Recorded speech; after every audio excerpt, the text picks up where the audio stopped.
Meet again.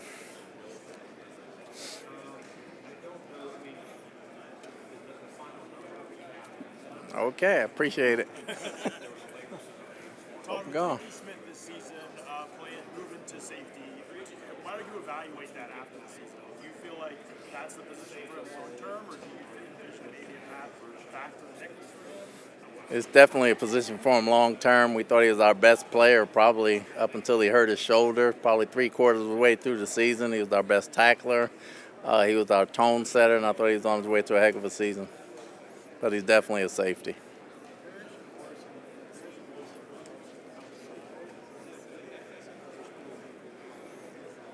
They'll both play outside. They'll definitely battle outside in the spring and the summer, and we think we got two good ones there. But Parrish will definitely go back in the nickel as well when it's time to go in there.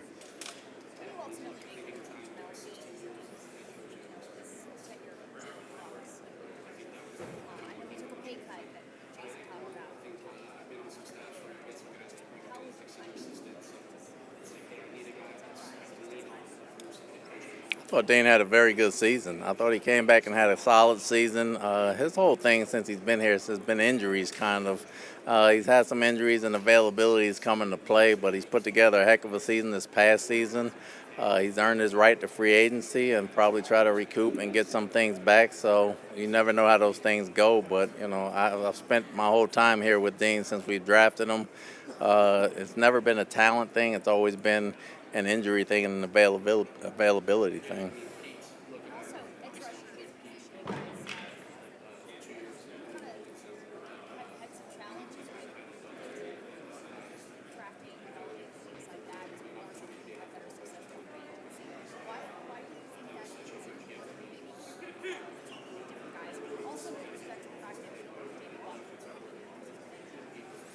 Sometimes you miss. I mean, the draft is a lot of things you go through, and you want to pick the right guys, and you miss. We have drafted tough guys, and we brought in some free agents, tough guys.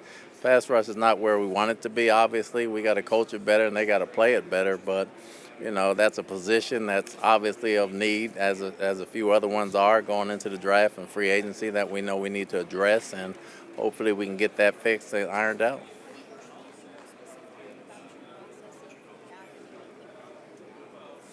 Processing what we're doing is fine. You're rushing the passer. They're taught the right way, and you got to win. You got to win. Todd, when you evaluate athletes coming out of the draft now, now they're getting NIL, a lot of them looking for a little standpoint. How is that perceived mentally? How do you evaluate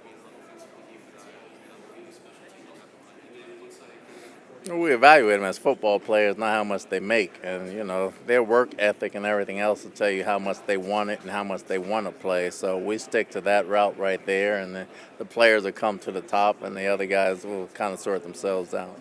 Todd, it was last year around this time you emphasized that you wanted ball hawks on the team. So this year, this time around, what is that emphasis of players that you need on this team?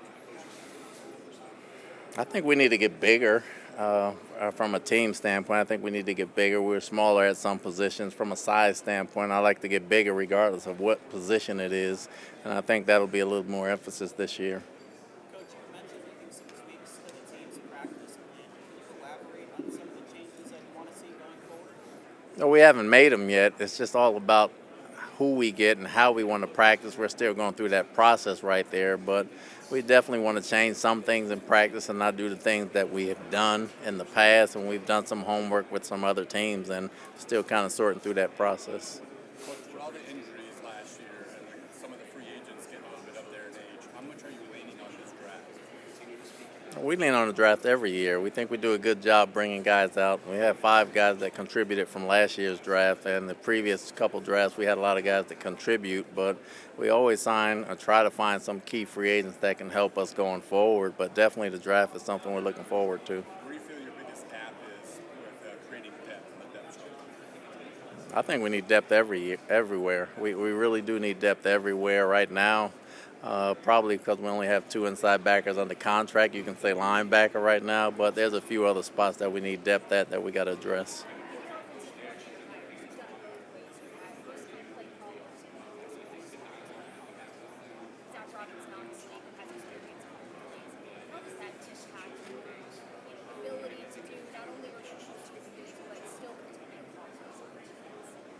Well, Zach is really my first time experienced play caller. Liam had it in college at Kentucky, but he didn't with the Rams. Sean kind of called it. So Zach is really my first time. He's been there 2 years, so that helps a lot. Just talking to him and interviewing him, he has a great feel for the game. He understands situational football. He knows what he wants and how he wants to do it.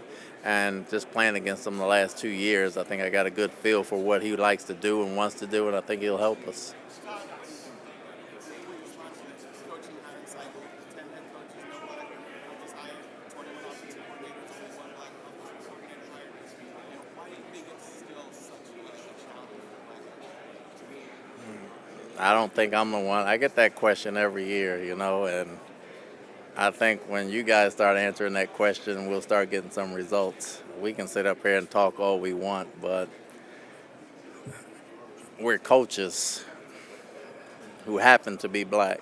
And we're all American, so you guys can answer that question. It's frustrating to see, but at the same time, you guys can turn over a lot of stones when you want a story, but I'll leave that story alone.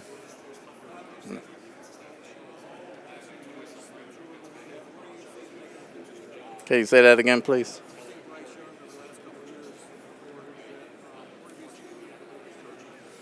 Just mastering the offense, his confidence and understanding the offense. I think Dave's done a great job getting him to see the game how he sees it, and I think he's really coming to his own. He's been a great athlete since he's been in the league, but he understands where to go with the ball. He threw the ball well at Alabama. He threw it last year well at Carolina, and you can see him coming into his own.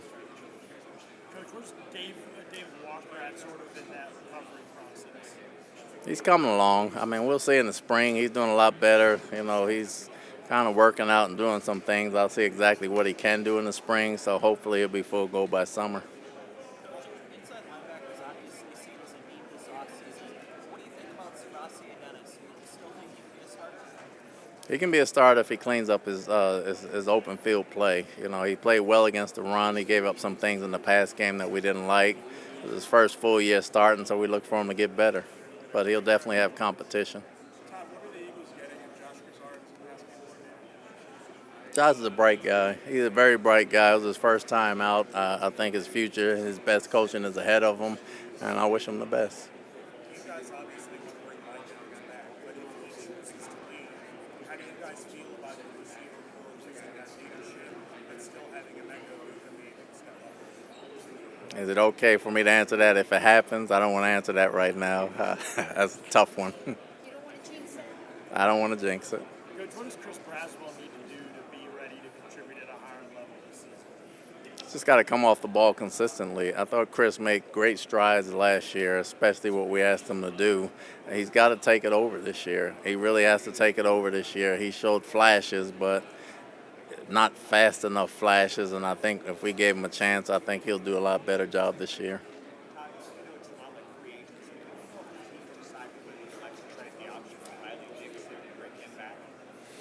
We have not talked about it yet, so we're still sorting those things out. Coach, it's fair to say at times last season, special teams, really pulled back. But how does Davis Smith really change things? What does he bring to the table?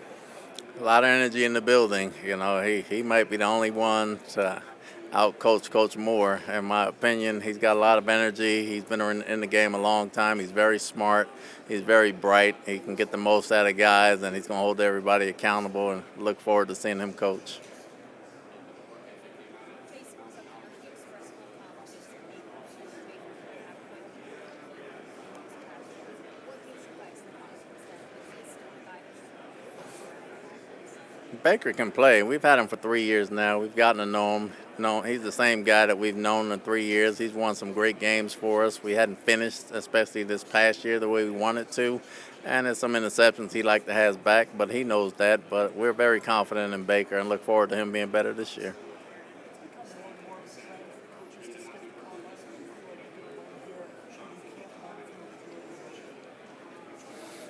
I don't know if there's anything you can't, because you tape all the interviews and you get them. Just seeing a person live and in person, and them seeing you and asking questions and sitting there hearing the answers live as opposed to on video. But other than that, you don't get to learn much. I came here to talk to you.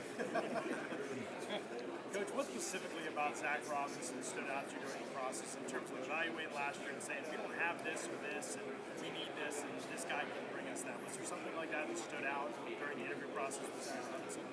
Yeah, I've unfortunately had the task of doing a lot of interviews the last 3 years, so I've kind of gotten to interview all the up and coming coaches and offensive coordinators and all those things like that. And Zach has a very good, he reminds me of Liam a little bit from a game plan standpoint and an execution standpoint, but he's his own person. We're not running the same thing, so to speak, but his personality and style and the way he likes to do things and the way our guys can fit his scheme, I thought was the best among everybody we interviewed. And just playing against him 2 times past year, and the year before that. Obviously, I've seen him play 4 times, so that's kind of an audition in itself as well. So I got to see the things he can cause problems for defenses, and I think he'll do a very good job here. Do you think there'll be more of a switch to an outside zone rushing scheme like they had at Atlanta? No, it won't be. I'm sure it'll be in, but it won't be the only thing we do. We can do a lot of other things, and he talked about doing a lot of other things. So there'll be some of that, but it won't be all of it. Todd, obviously you weren't in the carousel this year yourself, but I am curious how your personal opinion of how you thought the decisions unfolded with all the vacancies and how much you think meritocracy plays into the coaching hires as opposed to anything else that influences coaching hires decisions, whether it's politics, agencies, things like that, just from an outside looking in, because clearly. I just answered that question before you came over here. I get it, but I just answered that question. It's disappointing. Obviously, I'm disappointed, and I'm sure the league is disappointed. But until we just start addressing it and treating everybody as coaches and not black, white, Indian, Spanish, Chinese coaches, and treating people that's doing a good job and understands their job, it's not going to change. You have been very thorough in all of your interviews that you've done for offensive coordinators. I guess, can you speak to the importance for you of not, immediately leaning on coaches that you worked with previously, kind of stepping outside your comfort zone, meeting guys from other coaching trees, and even how does that potentially help you as a coach, but bringing those guys in and having those conversations? I think it's important to talk to everybody so you get a feel for everybody and you get to know them. You know when it's right for you, and I don't have to know the person to hire the person. I don't have to be best friends with anybody to make sure they're a good coach. And offensively, try to make sure I did a very good job of vetting everybody and understanding what we need and what we're bringing in and how they're going to fit our system. So I didn't know Zach, I didn't know Liam, I didn't know Dave. So they all turned out to be great coaches for us. I knew Grizz for a year, and I still think Grizz has a bright future. But I really like Zach, and I like the feel for where he is with our team, and I think he's going to be good. Does the league need to do more of that? Or then coaches aren't? I think back to the Dutchie staff.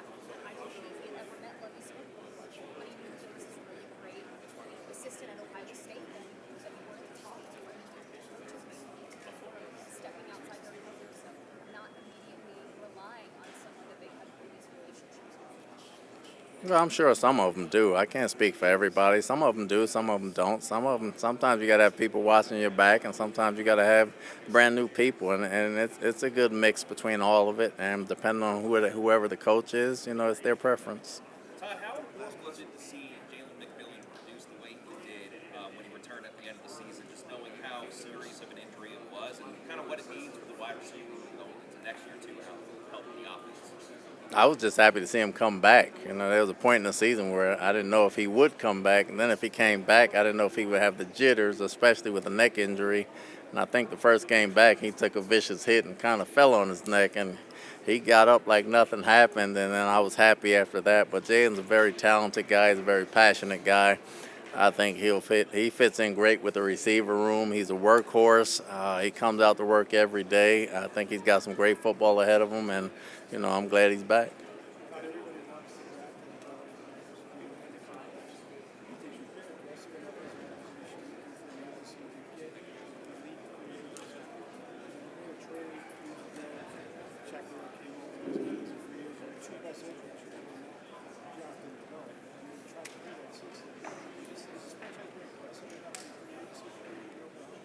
I think we're aggressive. Because we haven't got them doesn't mean we're not aggressive. I think we signed the right type of free agents to come in here, and they're not necessarily the most big name to come in here, and that's okay with us because we need to find people that fit us as opposed to people we just give a bunch of dollars that may not fit us. I think that's important too. And when you're bidding against 32 or 31 other clubs, that makes it tough as well. So you got to have some plan B, C, D, and E's and and so forth going down the line. But you got to find the right guys to fit your team. And in the past, Jason has done a great job doing that.